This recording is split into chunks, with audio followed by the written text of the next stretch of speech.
Do you have a passion? If so, you are not alone. You are listening to Pursue Your Passion, where we meet people pursuing theirs. Welcome to Pursue Your Passion. Hi, I'm your host, Rory Myers, and with me today is Greg Barnsdale. Greg, after a career of working in various end-of-life related roles, he published a best-selling book to inspire others. Shortly after publishing, he was diagnosed with a large brain tumor, and what he thought was a compelling story to share with others is now a rather gripping story. Greg, thanks for being with us today. Thank you, Rory. I appreciate your time and interest. All right. And Greg, we have one question we ask a lot of people. And so, Greg, what is your passion? My passion is inspiring other people to consider what they want to have happen when they die. I realize it's a very difficult topic, and we generally don't want to speak about these things, but having worked in the funeral industry as a funeral director, and then also working as a certified financial planner and helping families out with retirement planning and the risks that could ruin a good retirement, such as a premature death, I have found so many people just simply want to avoid these types of conversations, and the fallout can be terrible. So you came out with this book, Do Not Ignore Your Mortality, and then your bio says an incident occurred. Can you go over that? Yes, it seems so ironic, Rory. After a career of working in various end-of-life roles, and also I'm a hospice volunteer as well, but it just seemed so odd that after I publish a book, and finally figuring out the best way that I could help a lot of people is to write a book, and fortunately I think I've written a pretty good one, that I was diagnosed with a large brain tumor, and I've had it removed about a year and a half or so ago, and fortunately it was non-cancerous, but I feel like I've been shot at and missed. Amen. Amen. And on these books, one of the things that keeps that I was thinking about is your work. This is to help us prepare.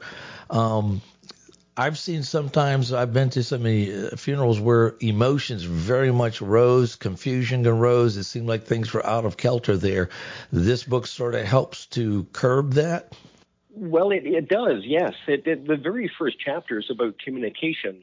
And that's one of the most vital things, Rory, is that we need to let our loved ones know what we want to have happen, because if we don't, it can leave many doubts and questions in their minds, and then obviously they won't be able to ask us if we have died and we're no longer here to provide that input, obviously.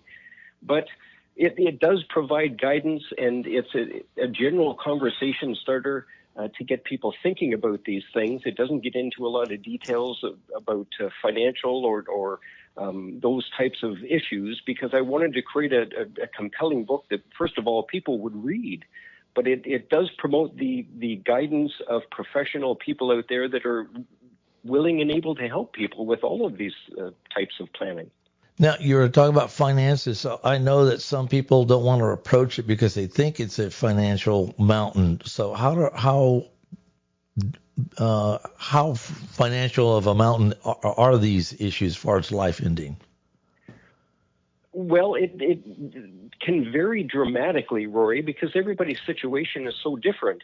But regardless of someone having a high net worth or owning very little, one example that I often stress to people is that your family still needs to know if you want to be cremated or buried or recycled, or if you want your body donated to science. And that's really doesn't hinge upon the size of someone's bank account. What got you started in this field?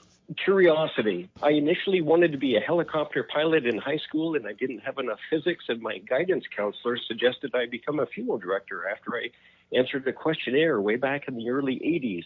And I'm glad I did. I ended up working in the funeral industry for quite a number of years. I still hold my funeral director's license today, and I still work with funeral professionals to help them in various ways, as I do with the financial planning sector as well. On the as far as funerals go, have you ever seen a funeral that I guess the best way to put it would be that was a glorious event? I have. I recall many funerals that were very uplifting and just so. It's hard to put it into words, Rory. But some of the funerals that I had attended over the years, were so special to be a part of as a funeral director and witness what had taken place, and many of them were very glorious. But as I had mentioned to you before we started this conversation here this morning, unfortunately, I have seen far, far too many, more so actually, that were not glorious at all, because death often, because of a lack of planning primarily, can bring up all kinds of negativity, especially over things like money. Do you find it hard or easy to confront people and open up the subject of end of life? I have, yes. And being a funeral director and also working as a certified financial planner, especially in the area of life insurance planning, and I find it quite easy to talk about these things, and I'm eager to, because so many people need to be aware of these sorts of things to help themselves and their families. But yes, many people just simply would rather not talk about it. But there is a movement underway, and it's called the Death Positive Movement, and it is gaining traction. I'm noticing it specifically through LinkedIn.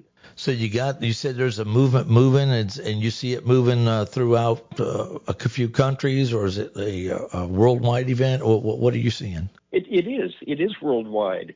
I've been reaching out to many people in the faith community, the financial, legal, medical, end-of-life community as well, and even the political arena, to people all over the world through LinkedIn with this very basic core message of mine that I'm stressing that end-of-life planning helps reduce the stress of aging. It leaves our survivors more financially and emotionally resilient. It leaves them in a better place where they're more likely to get along. It helps charities out because tax planning is a big part of estate planning. And ultimately, this takes immense pressure off the court system from having to deal with so many unorganized estates. And all of that helps the economy.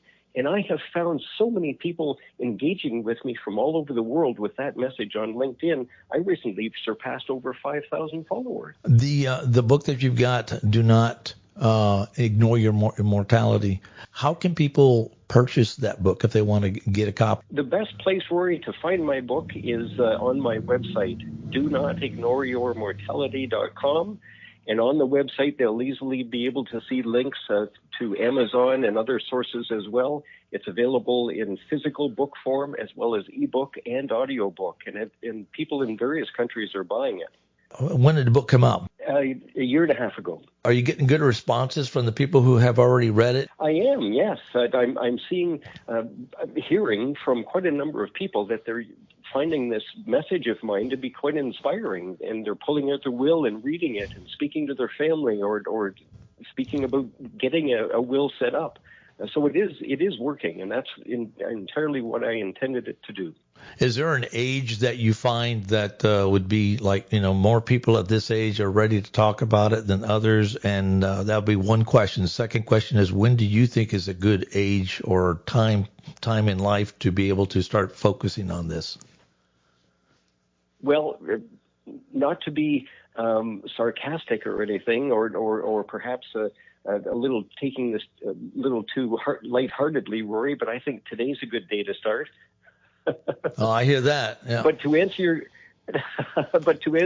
your question more accurately, people over the age of 50 or so start really seriously thinking about these things, especially as they tend to see some of their friends and relatives passing away. But really, anybody who's of the age of majority should be setting up a will, especially if they have children. And I highlight that quite clearly in my book. Amen. All right. So you're saying pretty much like for me, I guess I would think when I got out on my own, left the house, that's a good time to start pondering that. It is, exactly. Just like it is setting up our finances to spend our money wisely, etc.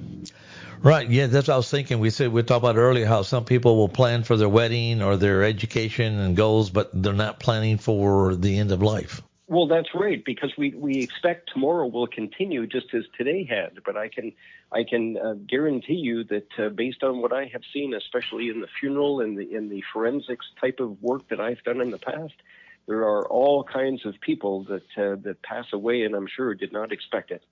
So the idea here is make sure that you've got yourself prepared for those that are, in a sense, left behind. Once you go through the door, you want to make sure those that are left behind are set up. Yes, exactly. Mm-hmm. I often tell people, Rory, and I think this is a great way of putting it. I heard this years ago. I believe that end-of-life planning and having our final affairs in order is the greatest, the ultimate gift of love. Amen. Amen. One last time, how can someone be able to purchase or obtain your book, copy of your book? Yes. The best way, Rory, for people to find my book is to go on to my website, which is donotignoreyourmortality.com, and they will see all kinds of links there that they can easily find my book on Amazon, Barnes & Noble, and many other retailers as well, and it's also available in ebook and audiobook format. Thank you. Now, do you do any, I guess I use the word conferences. Do you do anywhere where you have like meetings with groups of people and sort of like go over it like in a classroom status, I'll put it that way, or is it usually one-on-one?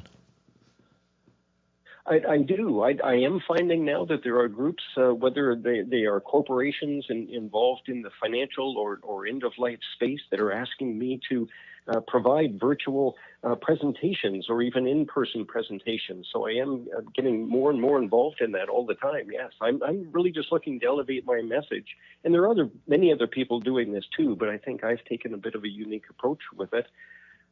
But it's a message that really has to be shared with a lot more people. Amen. So you've done something like on Zoom or something like that where you can talk to many people or that kind of a venue?